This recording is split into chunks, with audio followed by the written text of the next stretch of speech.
coming to understand a program or an initiative as a system is to unpack the perspectives of different stakeholders on our project or initiative, the different perspectives that they might take to this thing that we have as a project. Very often the project's aimed at young people or at older people or whoever might be the target group. But many of the stakeholders who actually can influence that program or project or initiative have very different perspectives about that very thing. And so one of the things that we pay attention to at the beginning of a developmental evaluation, a very high level example of one that we did it's a sustainable agriculture project. So what's being developed is a whole policy change, a whole system change around the achievement of something called sustainable agriculture, highly contested kind of policy space with farmers and the public and conservationists and all the different people who have an interest in agriculture in some way in our region. So this is an example where we looked at the economic, environmental, social and cultural perspectives of a range of stakeholders for our client as a way for helping them to unpack also how different stakeholders might view this very thing called sustainable agriculture. They had become stuck. They weren't able to make progress on reaching this policy change. So the first, this is handout number 1. I know it says number 4, number 5, but it's actually an example of unpacking perspectives. Because there's likely to be quite a big list or quite a big map, and develop the rich picture of the range of different perspectives that they might have about your project, both from an economic, environmental, social and cultural perspective.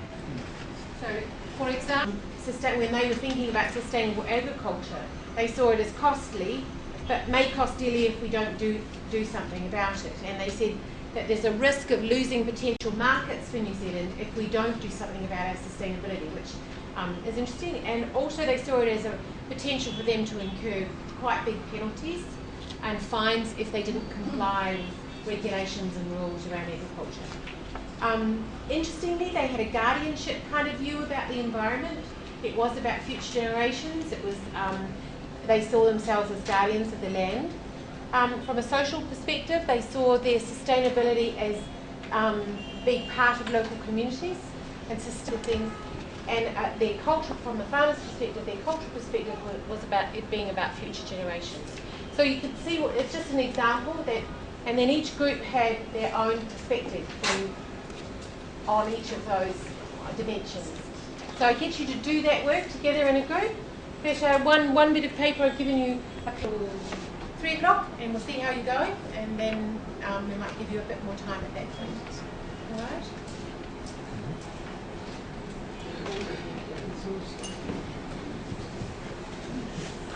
What are you looking for? I think definitely go in the meeting that list down all the stakeholders. Yes, just on the bit of paper. Starting from the beneficiaries of the tenue, and then we'll go to the 3. Yeah, I think so. Yeah, it's mapping. But only those who have a direct influence. Yeah. Yes, we know of. I'm so scared. I'm so scared language. It has strong influence on their developmental evaluation practice. Because it talks about the boundary partners, those that influence programs. It matters. Who's around? I mean, I'll just throw in a few. These farmers, these mining companies. What are the beneficiaries here? But that's a good question. People in the base and the natural ecosystems Actually, we can make it. the chain of outcomes. Whereas this isn't necessarily chain of outcomes. It's very focused on what we can change in programs in relation to the people. You can put the so donors and NGOs. beneficial, direct beneficial from the public. No, it's difficult because all of the legislature, I mean members of the legislature, they send country, and then you have the counties, and then you have the districts, and then you have the clans and the towns. So the representatives represent these people based on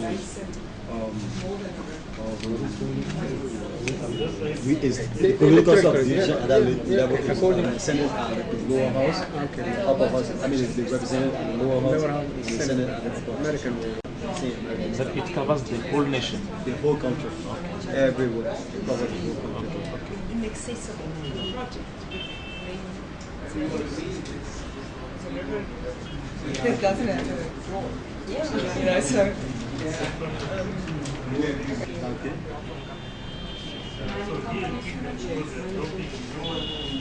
There was actually a big spill. It's not.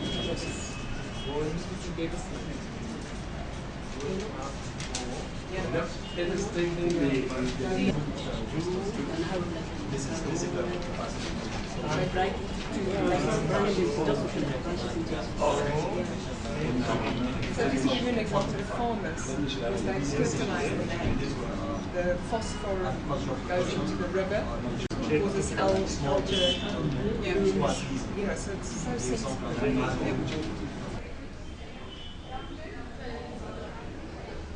No, maybe zero. Huh? From where you start getting you guys experience from the womb. Day one. From the womb. Yes. So do we agree that when we are in our mother's womb we get experience? or should we say 1 year? No.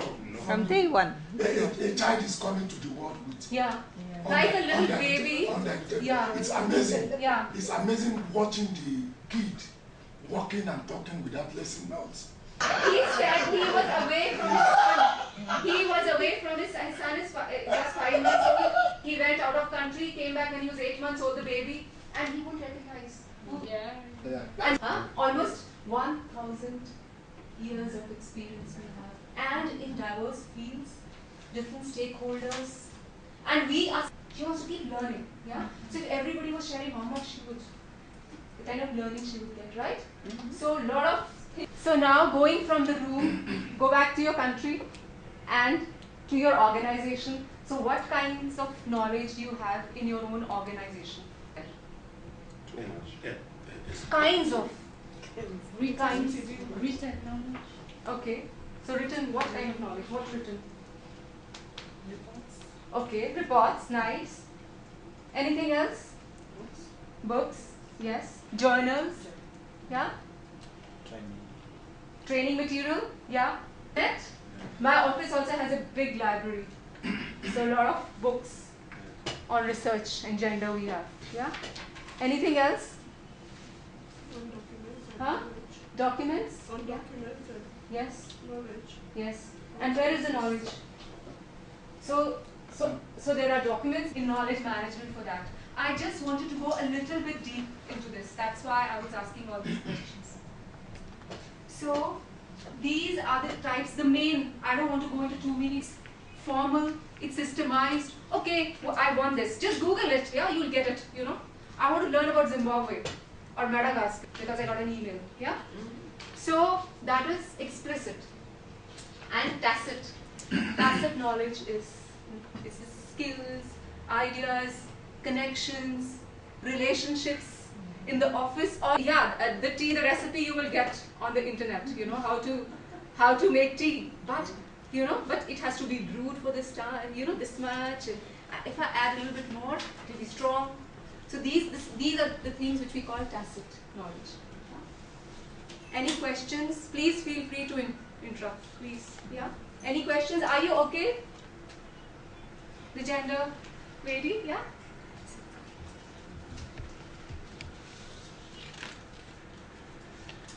So the term tacit knowledge, it was coined by this gentleman, all exists in our head, yeah? So what research has shown is that 80% of the organizational knowledge is tacit. Yeah? And this is the knowledge which gives us an edge over other organizations. this edge leading is, this is which can make us successful. This will, like, for instance, okay, should we buy those shares or not? Should we invest there? So that kind of thing, that comes with, you know, which is like 1 month old or which is like just brand new. He will be able to, I think this has been used, whereas this is okay. Yeah? But this kind of thing you will never get in the internet. Organizations, governments, because they're just losing. When people are leaving the organization, the professional relationships they had built, they maybe had a difficult relationship.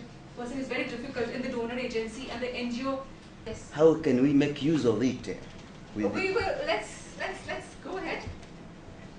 How can we make use of it within the let's organization? move to this workshop. Okay. And then, in the end, if you have questions, I can share my experience. I'm not an expert, but I have 5 years of experience. I can share my own experience, but let's come to it, okay? Okay. It might get answered. Yeah. Yeah. Yeah, okay. So, right? So before we move ahead, you're all specialists in M&E. So, are there any areas where you spot explicit knowledge and tacit knowledge in your work? Let's relate it back to our work. Tacit knowledge Yes. is the experience that M&E experts gain when they go out and actually do the evaluation. That is in their heads. The experience they have is in their heads. And let's go a little bit deeper on what you're saying. So, would it be enough, because you say that in a training document, for instance, I do a lot of online trainings. So what is the difference when you attend a workshop? It's the experiences you hear a lot from the other person. Yes, and the person who's also So how does that help? Someone else would like to add something? Yeah. Because the facilitator or the trainer will add beyond the written material, Okay. will add his own experience. Yeah. In terms of more can I say in English?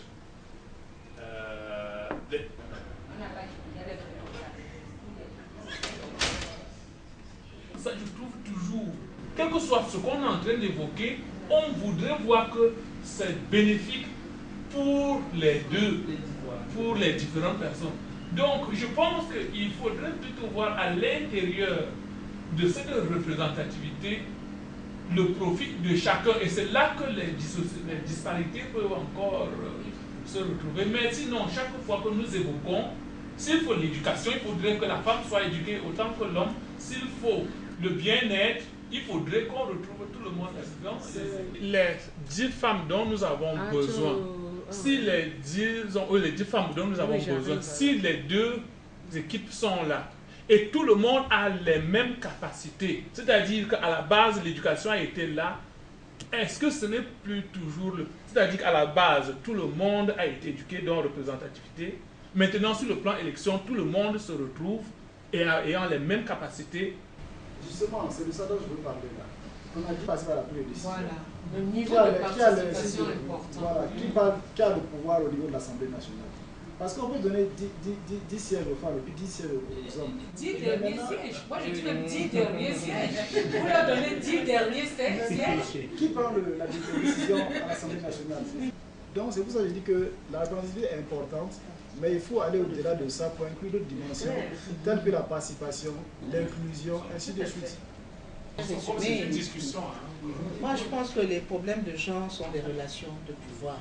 Ce sont des relations de pouvoir. Vous avez deux groupes d'individus. L'autre, qui est historiquement, c'est la première fois que qui a été défavorisé historiquement, et maintenant il s'agit de se partager le gâteau. C'est clair. Soyons basiques, c'est de ça qu'il s'agit. Les hommes ne veulent pas lâcher et les femmes veulent être une reconnaissance. Donc, pour parler du genre, quand on parle de genre, c'est la participation, l'accès aux ressources et le contrôle des ressources. Parce qu'on part du principe que nous tous, nous sommes nés dans une communauté donnée. Comme au Cameroun, il y a des Camerounaises et des Camerounais. Il y a des solutions. C'est de ça qu'il s'agit. Or, il y a un groupe qui tire, un autre qui ne veut pas, qui tire, qui ne veut pas céder, et un autre groupe. Et chaque fois qu'on parle quand j'entendais mon frère parler là tout à l'heure, il disait, on ne peut pas donner des causes de responsabilité à des femmes parce que c'est tard dans la nuit et que... Ce sont des arguments qu'on devrait déjà avoir dépassés. On dit par exemple les femmes ne doivent pas faire la politique parce que les réunions politiques se tiennent la nuit, oh c'est très dangereux pour elles. Et qu'on ne veut